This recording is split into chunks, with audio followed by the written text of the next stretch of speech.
হবে না।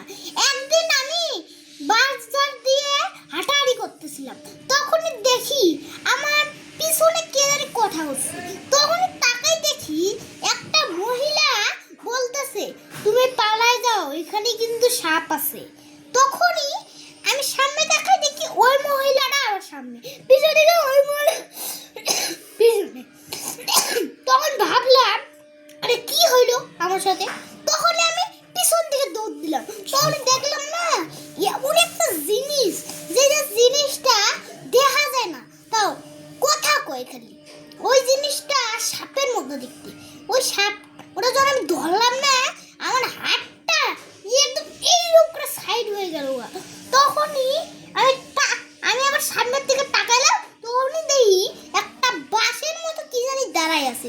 তখন আমি ধরার সাথে সাথে এমন একটা বাঁশ তো হইলো যে আমার হাতের আঙ্গুলটাই বেঁকা হয়ে গেছিল।